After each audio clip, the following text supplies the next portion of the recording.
and welcome to the Meeting Your Soul podcast. I'm Farah, your host, and I am so grateful that you're here and that you decided to take time out of your busy schedule to be able to learn with me, to sit with me, to listen, and to be able to hopefully grow in some way, to be able to deepen your connection with your heart, with your soul, and so that you can show up in a more authentic and present way in everything that you do. And that's truly my intention behind this podcast and the true purpose of why I decided to create it, and to be able to share the information that I am through the extensive amount of experience that I have within studying myself, within my degree in psychology, as well as, my own self-discovery process with yoga and with mindfulness and the amount of different spiritual texts, reading the Bhagavad Gita, reading The Alchemist, reading, about the niyamas and yamas and everything else. I recognize now at this point in my life that this was really my destiny, that this was something that I was meant to do, and to be able to take a lot of these concepts and to make them applicable, to make them more digestible and what's going on in current matters, so that everyone can have access to this in an equal way. So I appreciate you being here with me, and hopefully you'll be able to grab a few things from this to be able to take with you into your upcoming week, month, year, life, all of it. All right, let's go ahead and dive in. You're like, well, what are you going to talk about, Farah? Well, today's episode is about friendship and connection. And I think COVID did a wonder on a lot of people. Especially here in Seattle, it was at a very strict shutdown that lasted a pretty extensive amount of time. And I don't know if a lot of people really recognize the influence that may have had on them. And also now, as we're adjusting back to, normal life, if you will, what that really is, having to kind of make our way and kind of crawl back into reality, into social situations, and to feel really comfortable doing so, and redeveloping that sense of connection with maybe people in their lives, or even with friends that they've known for a long time, or even now making new friends. I think COVID gave us this opportunity to really, really reevaluate who do we like spending time with, who we're going to go out of our way to spend time with, and who are those relationships that were just purely convenience or proximity at first. And there's 58% of Americans feel that no one knows them very well. And I think that's a really significant number. Because you think about the fact, who does someone talk to? Who does someone go to when they need to lean on someone? And I know that there was a large portion of my time where that was my significant other. And when I, severed that relationship, and also when that relationship started to deteriorate to a certain extent, how alone I felt for a really long time. And that I felt like I couldn't necessarily show or be vulnerable to what was going on within me, and this slightly irrational fear that it might be used against me. And now that I've kind of stepped in so much more into speaking my truth and having authentic connections and really editing my friendships to be able to have a really solid group of people around me that I genuinely love and want to be around and spend time with, and that I trust, that now that I'm at this point, recognizing how valuable it is for me as an individual to feel loved, to feel happy, but that how long have I operated honestly without that? And the health risk, according to the National Association of Aging, prolonged periods of isolation is equivalent to smoking 15 cigarettes a day and can actually decrease your lifespan by 15 years. There's a possibility that you, isolating yourself or not having these genuine connections are actually affecting your health physically. And I think that it's easy to dismiss it, or it's not that important, or you get so comfortable within your life that you don't really think about it because you think, what's the point? It can't be that bad. But in actuality, it is. And the quality of relationships and what that connection that those cultivates, helps reduce mental health risks.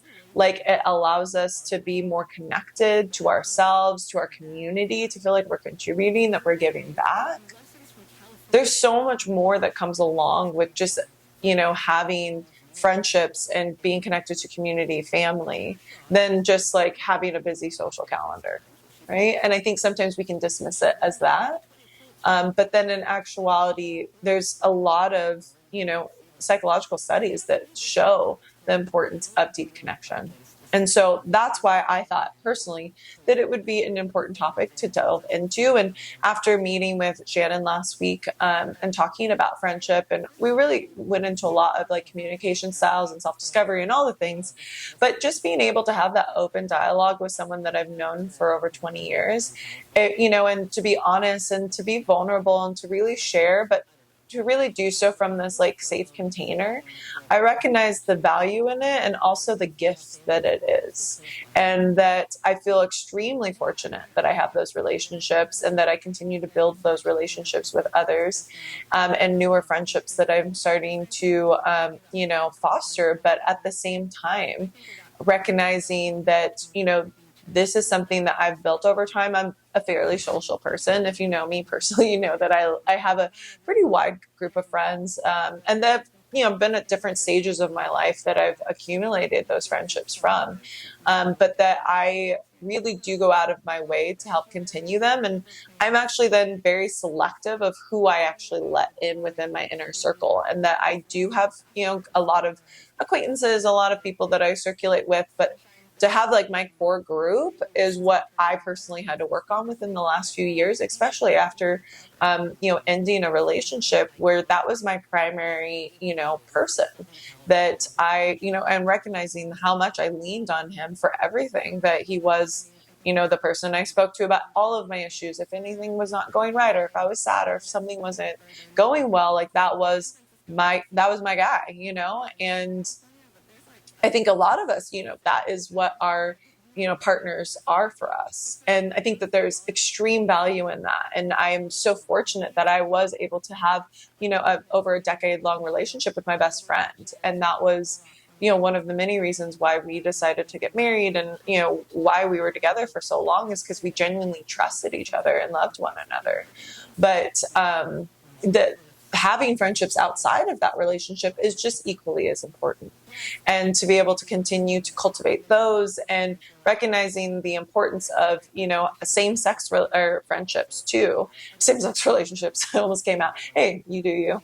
But that the friendships of, with my girlfriends, and, also with my, with him, I don't think I emphasized them as much. I think there was a period of time where I took them for granted a little bit. And I feel terrible about that, but all we can do is move forward. All we can do is learn from it, and to be able to be honest with ourselves about areas of growth in order so that we can keep the people that matter to us close, and to remind them of their value and how much they mean to us, so that they can recognize that as well. So I'm going to go into like 5 tips on how to deepen your connection with old and new friends, and even just how to feel more connected within your community. And we can start there. I think being able to just like walk around, like I take this as a personal like like challenge within my day, is to make eye contact with people when I'm walking around, which is a very vulnerable act. And people think I'm very outgoing, and I am pretty outgoing. I'm confident. I'm able to talk to different people. I have to do a lot for that for my job. And I just have always been kind of like one that I can like float around a lot. So I'm fine with it. But like, I go out of my way to make eye contact with people and like say hi. Like, I talk to all of store clerks. I could be at the grocery store. I could be like in like a 7-Eleven, and I'll be like, hey, how's your day going? Or I'll ask them something more personalized than just like here transactional like conversation. And that's really important to me. I like people to feel seen when they're around me. I want to acknowledge that you are human. I actually do this also with homeless people, which I think is a touchy topic for some. And I'm not trying to impose my beliefs on you, but I personally go out of my way to acknowledge homeless people. I look them in the eye. I'll say hello, but I do that with everyone around me. But I believe that they should feel just as seen as, someone else that is in society. Like, we're all here together. We are all human. And, I also talk to dogs and babies. So, who knows? I might just be acknowledging every little soul that's around me. But hey, I would rather do that than not, because I think that there is probably, and this also probably stems from a core childhood wound of not feeling seen, not feeling heard, feeling ignored. And for me to be able to acknowledge others is my way to almost maybe maybe heal that portion of me, and also as an opportunity to hopefully extend a hand, to extend a smile, and to share a little bit of love, even if it's just for a glimpse of a moment, to remind us that we are all connected, and I really believe that we are all part of that same ocean. We are the drop of a larger ocean, a larger consciousness. But at the same time, I think that truly separation is what then fosters pain, which fosters, suffering, truly. And I think that, and that's why I think it's so important. So I challenge you, even if you don't do anything else, if you stop listening to this podcast after this moment, fine, do what you want.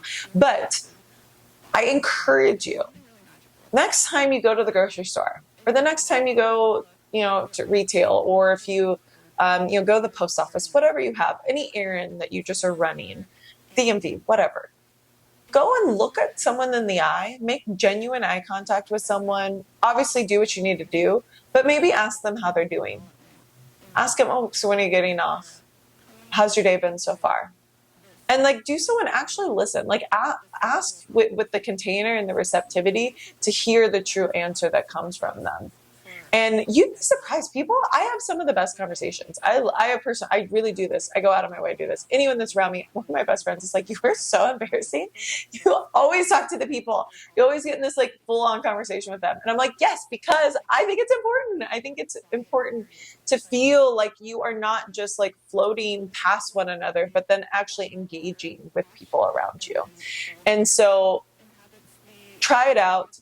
Next time you're at Mickey D's, be like, what's up? How you doing? How you living? How are you? Just be, I do this all the time. And it's vulnerable because people could reject you. And I'm not discrediting that. It might be kind of uncomfortable sometimes. It might be very awkward. And in all honesty, people are not always either willing to have that conversation. And sometimes they're so thrown off because it's so rare that it happens to them that they don't even know how to respond.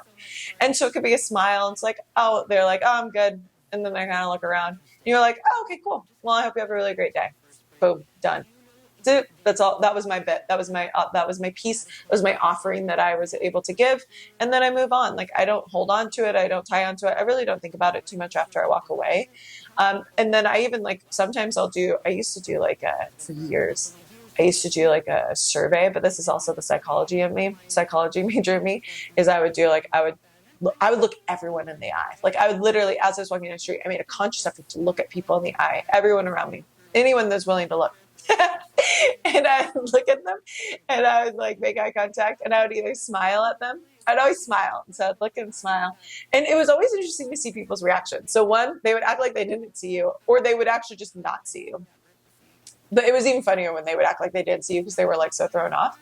They would dart their eyes away and avoid eye contact. But that's great when you see someone who smiles back, and then they almost always, if they smile back, that you made you gave them a little sprinkle, you gave them a glimmer of, and I just learned this phrase, a glimmer. They talk about triggers, how triggers something that creates a negative reaction within you. Well, a glimmer is something that creates a positive reaction within you, that reminds you of the magic of life, that reminds you of joy and love and connection, right? Connection is so essential for one of the first emotions that we feel as humans is empathy. To feel connected to one another is a survival technique. It is essential for us to collaborate, because if you think about humans, we're not on our own strong enough, especially children, to survive on our own. We need a community. We need a village in order to survive. And so feeling that, I think, gives us hope that we're not alone, that there is other people that care about us and that we care about them, even if it is just for a glimmer, right? And so those are my favorites. When I'm able to look at, and this is talk about percentages wise, this is probably 10% of the people that I look at will smile back and be like, I hope you have a great day, or you have a great smile, or thank you for that, and it's so beautiful when the people do, when you can tell, I don't know why this is making me cry, but I've definitely looked at a lot of people that you could just feel the pain within them. I'm also an empath, so I probably am more receptive to this. And also just recognizing the container and like having not a shield up, but a boundary that you've set within you to not absorb any negativity that might be spouted your way. But I think when you're offering love, it's usually very well received. And also you receive that back. But you're opening the pathway for that emotion versus a negative one. But I've seen a lot of pain in people's eyes. I've seen a lot of sadness. And to smile at them and be like, I hope you're okay. And this is just the empath intuitive in me. But I don't know how much of an impact that it made necessarily, but to give them a reminder that they weren't alone, even if it was just for a few seconds, I think, I hope that it made a difference. And if that's all that it does, that's all that it is. I don't know why I'm getting so emotional about this, but this is very much a practice. This is an integral part of my ability to feel connected. And I feel like, especially, once you start living in an area and you start to get to know the same people and you start to see the same grocery clerks, or you go to the, same peach joint and you see that same person, you're able to have a conversation with them and talk with them. That's what community is, that's what, especially if you live in a smaller town or area, Seattle's a little bit more isolated. So like to be able to have those little moments or go to the same coffee shop and be able to talk to me like, how have you been lately? And, what's been going on? Like, I know all the same people. Like I do this. This is not, this is not far-fetched for me. This is very much a part of my life.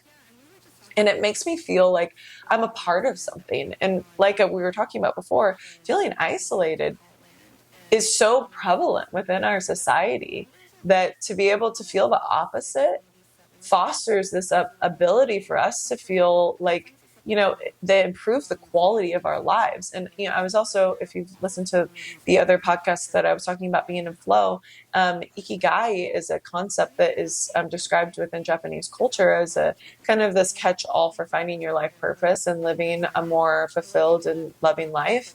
And one of the key aspects of it, one of the biggest parts of people that live the longest, or the qualities of people that they've seen that have lived past 100 years old, has been being very integrated into their community, having a group around them, if it's fostering those relationships and letting those and finding joy within them, spending time with people, laughing, sharing meal with people, knowing that other people are looking out for you, that you can trust them, that they have your best interests in mind, actually allowed those people to be able to live more fulfilled lives. And that they interviewed, hundreds of people that have lived, into their late 90s and hundreds. And that was always a common thread amongst all of the conversations. And just the emphasis on that just kind of reiterates how important this actually is. And I think when we're younger, or even now where we're connected on social media, but not in person, it can feel a little superficial. And so I think deepening those connections, it's a great way to introduce and get to know people. But I think deepening them from there is really valuable. And so I'm now going to go into some things to be able to help deepen those connections with the people around you, that maybe to be able to have the ability to take a friendship that might be a little surface level, or maybe even brand new, or, a friend you've known for years but haven't spoke to in a while, to take it to that next level so that you can really truly feel like people do know you, that they do know you well, and that they do care about you and that you care about them.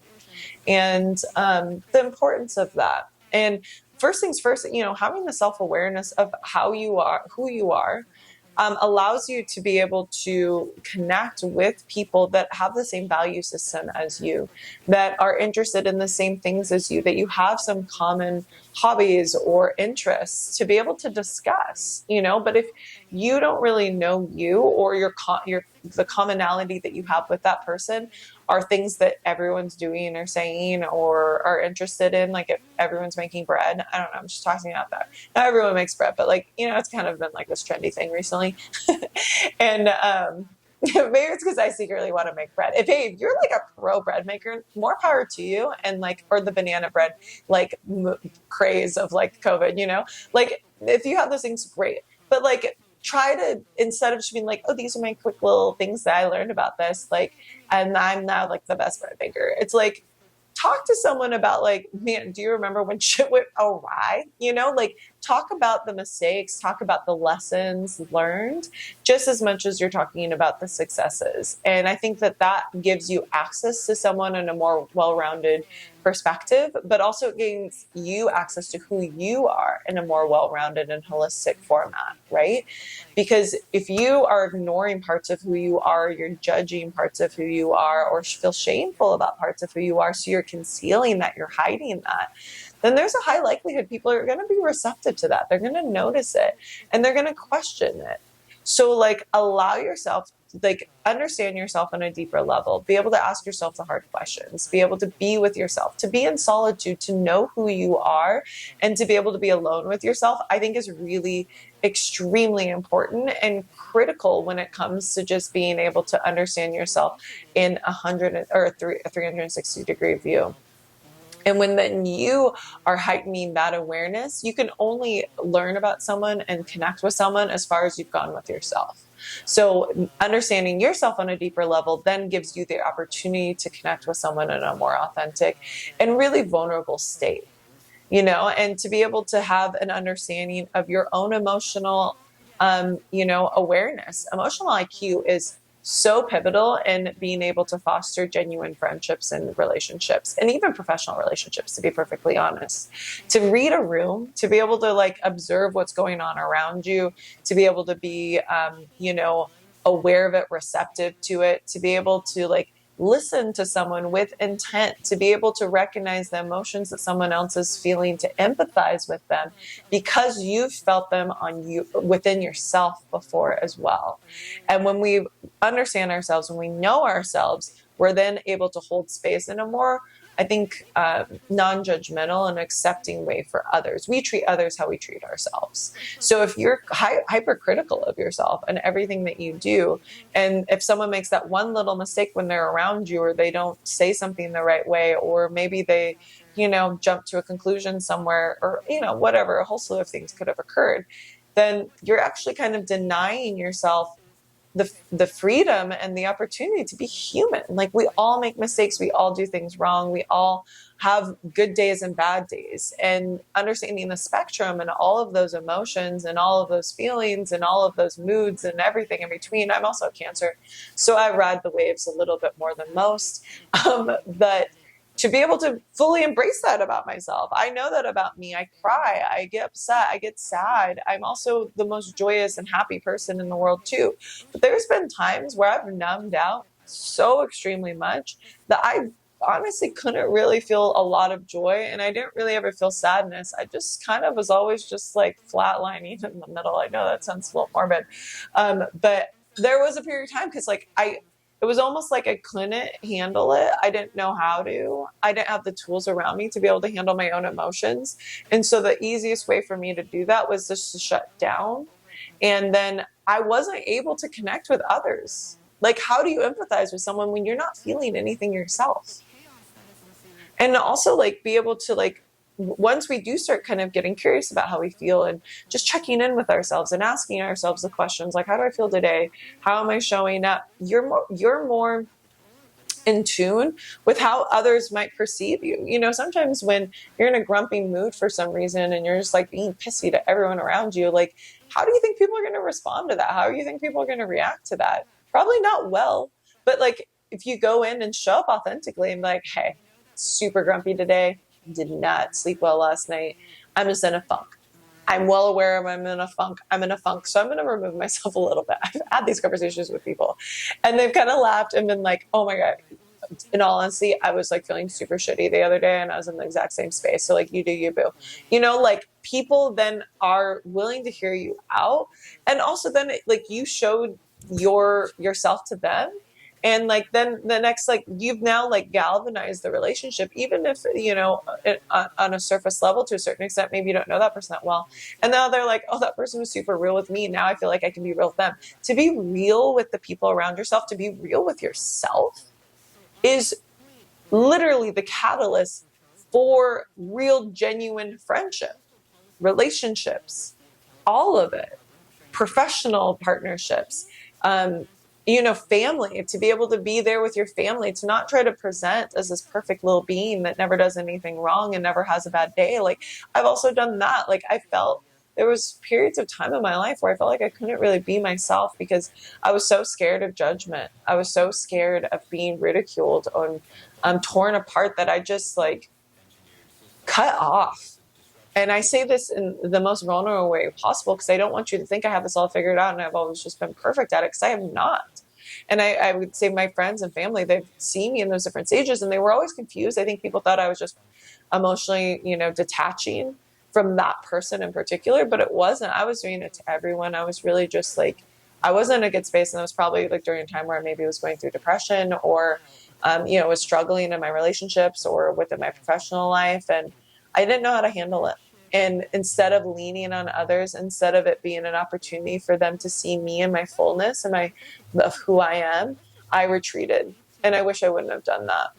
And that's why I'm talking about these things, is because I'm, again, always, how can I help you not make the same mistake I did? Right? So like being self-aware, taking the time to just tune in with yourself each day, meditation, journaling, just being there, holding space for yourself, and creating that container of safety. And then in turn, being able to hold the container for others, to be able to empathize, to be able to, recognize your own emotions and what's going on with you, and also then be able to see others in that same space and to not get uncomfortable with it, not to make them feel like they can't be themselves with you too. But that's because, and you can only take, again, like I said, you can only go as far as you've done with others or with yourself. So once you understand yourself, you're able to hold space for yourself, then you're able to do that for the people that matter to you. And even people that are just like on the street. I probably do it a little too much. People are always like, Farah, why did that person just tell you their whole life story? It's because I'm a Cancer, I swear. I'm a Cancer in astrology, and Cancers are known for just being the therapist of the group. And sometimes it's like the easiest people to connect with, because it's like they don't know me, they'll never see me again. So like I'm just going to tell this person my whole life story, and maybe I also like hold space for them. So I'm like, oh my gosh, what the fuck's going on? Like, oh my god, they said that. Like, are you kidding me? I just get in. I'm right there. I'm like there with someone. But it's like, it makes me happy. I feel like if they don't have someone else that they can do that with, I'm able to be that person. And it's a gift. It's a little way for me to give back. So I tell you, I do this all the time, but it's real.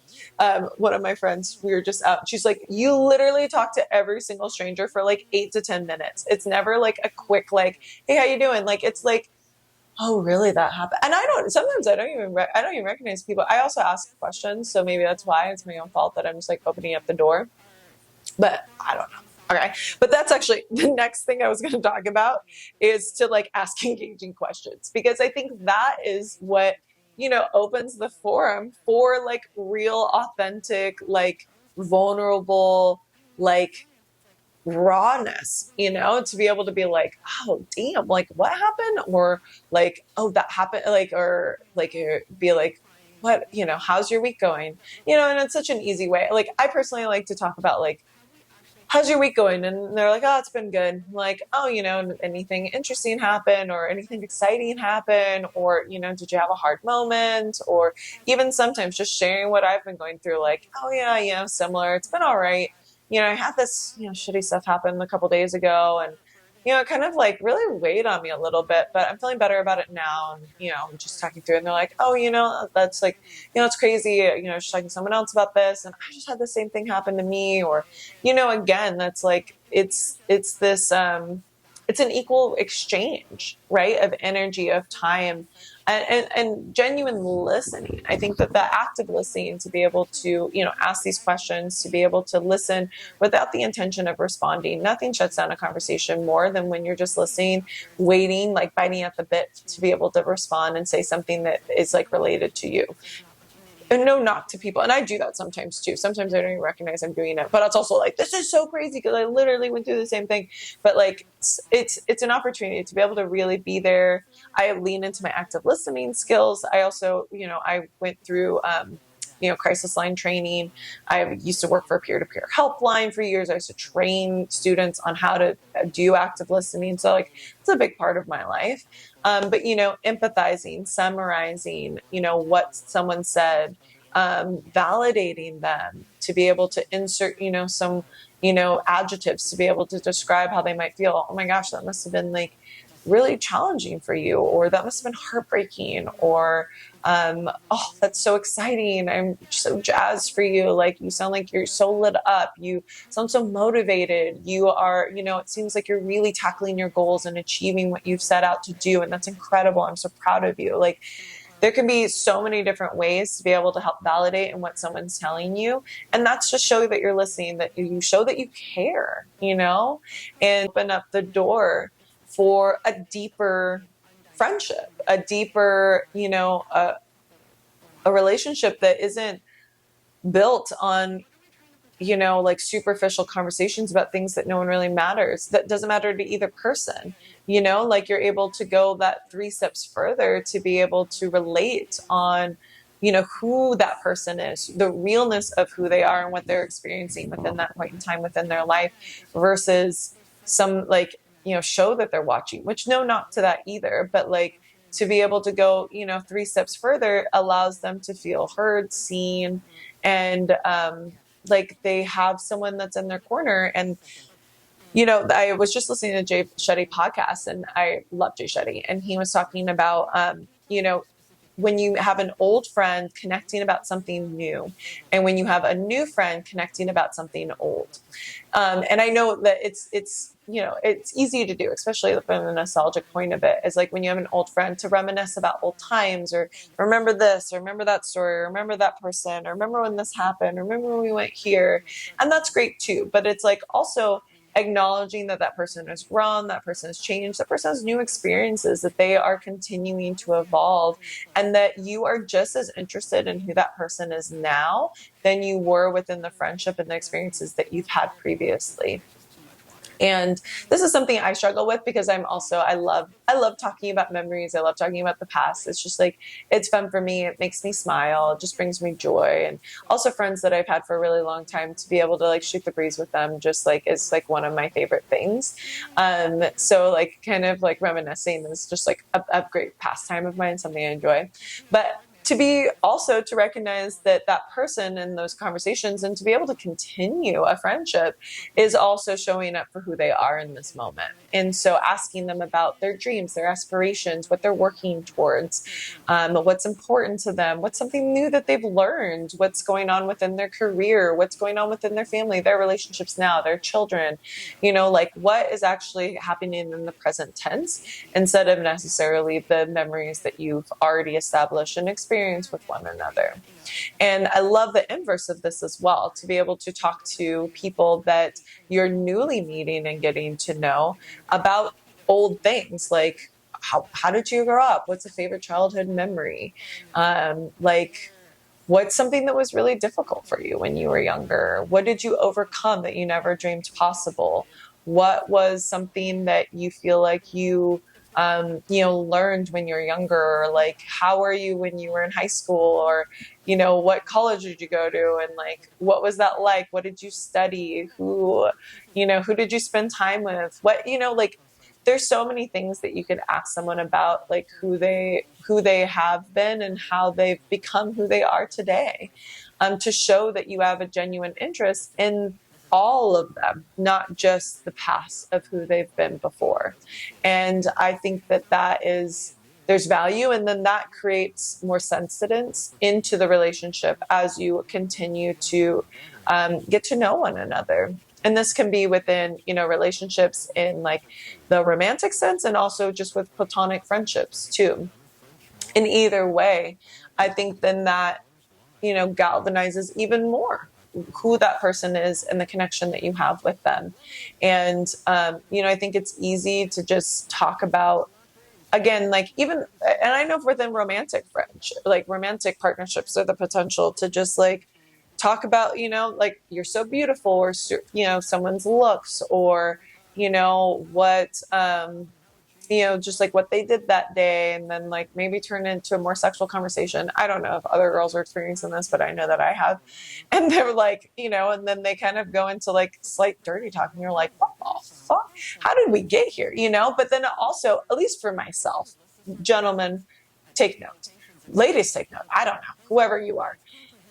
If I'm starting to date someone and it's new, I want them to know that they're actually interested. And I've talked to a lot of girls about this, especially that are in the dating room, that are single, and like that they want to know someone actually cares about who they are as a person. Like, what are my dreams? What am I working towards? What do I do? What is something that lights me up? What am I passionate about? Like, what are areas of my life where I'm struggling right now? What are areas of my life where I'm thriving? Like, what is something that, what's something that I like? What are my creative like interests, or what are my hobbies? Like, there's a million and one things you can ask someone about.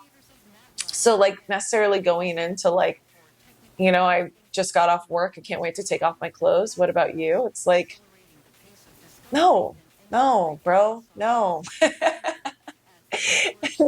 I'm not trying to be rude. And dick pics are sent like ain't no thing. And again, if that works for you, that works for you. But for me, that wants to have depth, that actually is not a surface person and also wants to have like, genuine relationships, like that's not working for me. And if that's the conversation, it's usually an instant shutdown straight out the gate. And that is just how I operate, and how a lot of people, girls that I know that I talk to that are also very like, self-assured, confident women that, have a lot to offer, are in a similar boat. So just random tip. I'll drop a nugget if you're dating out there, just to be able to use this also to ask like about who they are, where they came from, their relationship with their family, their relationship with their family, like, or their parents or their siblings, or, where they plan to be, or where they want to be, where they like to travel to, great stories about, where they've been in the world. Like, do they like to hike?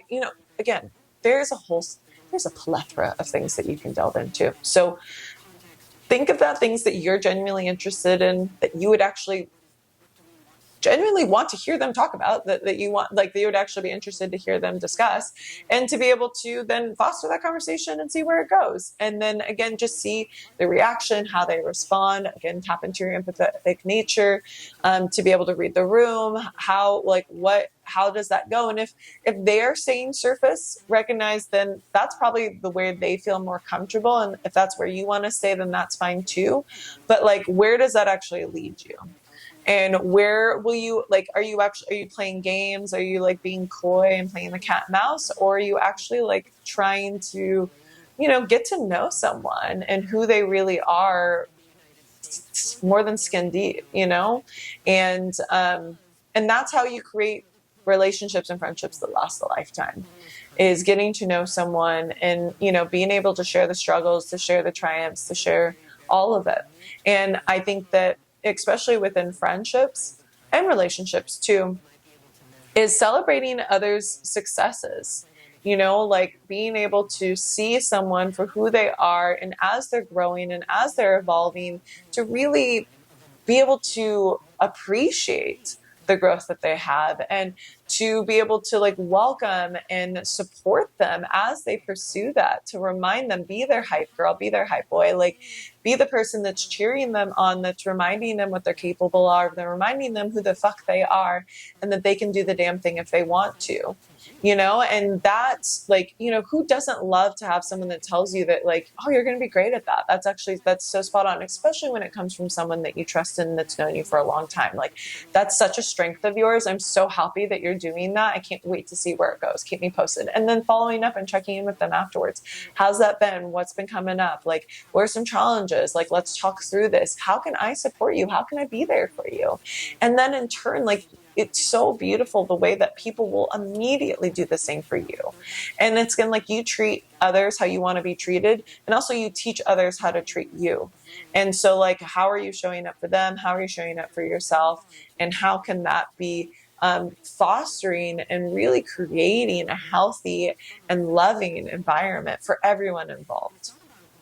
And I lean on this as like kind of this last little caveat is like, don't talk shit about people that you care about. Period. Like if you love someone and if you really want the best for them, when they're not around, don't talk shit. Like don't point out someone's flaws the moment that like what that they walk away, or like, yeah, they're working on this, but who knows if it's actually going to work out. Like that's so hurtful. And no one wants that energy around them. No one wants to be around people like that. And that breeds distrust, that breeds resentment, that brings pain. And like, okay, duly noted if that's how you grew up, or you have like some feminine wounds, especially within female friendships. Gossiping is very prevalent, and it's like, I get you, that's understandable, but like, again, how do you treat others how you want to be treated? How would you want someone to speak about you when you're not around? And you can say you don't care, and you can say it's no big thing, but like, I genuinely go out of my way not to talk shit about anyone that matters to me. And like, I try not to talk shit about anyone. And that's like the Four Agreements by Don Miguel Ruiz. Sorry, I was like merging those two words or two names, but he speak with integrity, to follow the Four Agreements. And one of those is like to have integrity in how you speak to yourself and how you speak about others, to not gossip. And like having that agreement with yourself that it's just simply something that you won't do anymore will transform your life. And again, like, don't spend time around people that you want to talk shit about. If you don't like being around them and you're being passive aggressive, maybe you just shouldn't talk to them anymore. Remove yourself. Slip away. You don't have to do it resentful. You don't have to be malicious. You don't have to be hurtful. You don't have to try to tear or ruin their life, but just simply remove yourself. Exchange energy with people that build you up, that fuel you, that make you feel good about yourself. And in return, share that with them and treat them also with the same respect and kindness. And if you haven't read the Four Agreements, I also like very much encourage you to explore that just in general. It's one of my favorite books. And maybe I'll do another pod on the Four Agreements, but that's just one that stood out to me in specific within relationships, because I think it's one that really stands out. And I know that I've done it. We've all, talked shit or just like gossiped about someone behind their back. And even like, especially within relationships, to point out the good in someone, like I personally, like, it's so easy to focus on someone's flaws, especially when you know them well. And to be able to like, just acknowledge that that might be a tendency of yours, to kind of, again, address the core wound, that self-awareness, that where that stems from you, and the judgment that you might have about yourself and how you tear yourself apart. That to be able to open the door for an understanding and an acceptance, and for real reverence for who that person is and for who you are and the unique qualities that you possess, and that you don't have to be perfect in order to be respected and loved. And that in return, that you can love others even if they have their flaws, and that's not to say we're bypassing that everyone's perfect and like, oh, we can never talk about anything that person does wrong. No, like we can talk about it. And sometimes I think as a good friend, holding up a mirror and being like, hey, so this is going on, and I love you, but this is not good. This is not good. We're really cultivating negative things here. That's what friends are for. But what's your intention? Are you doing so out of pity? Are you doing it out of spite? Are you doing it out of jealousy? Or are you doing it out of because you genuinely love that person and want them to be better, that you want to care for them, you want them to be in a good space, you want them to be happy. And you recognize as a friend that this is maybe an area of growth that they might want to explore. I've had a lot of difficult conversations with a lot of different people in relationships and with friendships. And honesty, I think, is the best policy. But, being transparent and kind also goes alongside with that. And, one of my old friends used to always say, honesty is like hitting someone with an object. Which is roll with me. I think I've talked about this before, but it's like, you can hit them with a pillow or you can hit them with a bat. Both might kind of hurt. Both might kind of like stun them. But one's going to hurt one hell of a lot more than the other. And again, if you're hitting someone with a bat, are you not intending to hurt them? Like, is that not inevitable? Versus if you're giving them a love tap with a pillow, hey, with your honesty or with your remark, can it be, again, playful? Can it be kind? Can it be And then also the fact that they will probably be more receptive to hear you out too.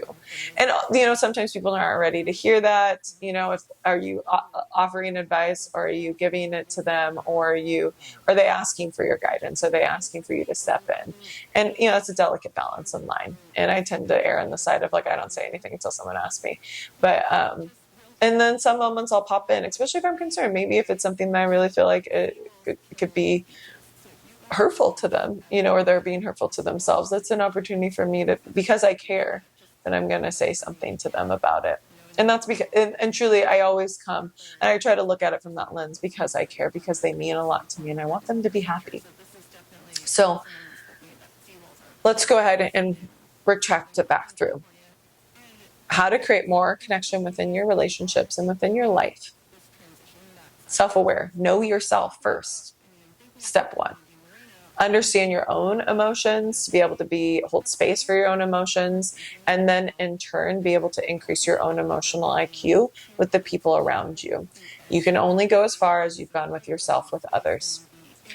Then being vulnerable, being honest, and empathy can speak volumes.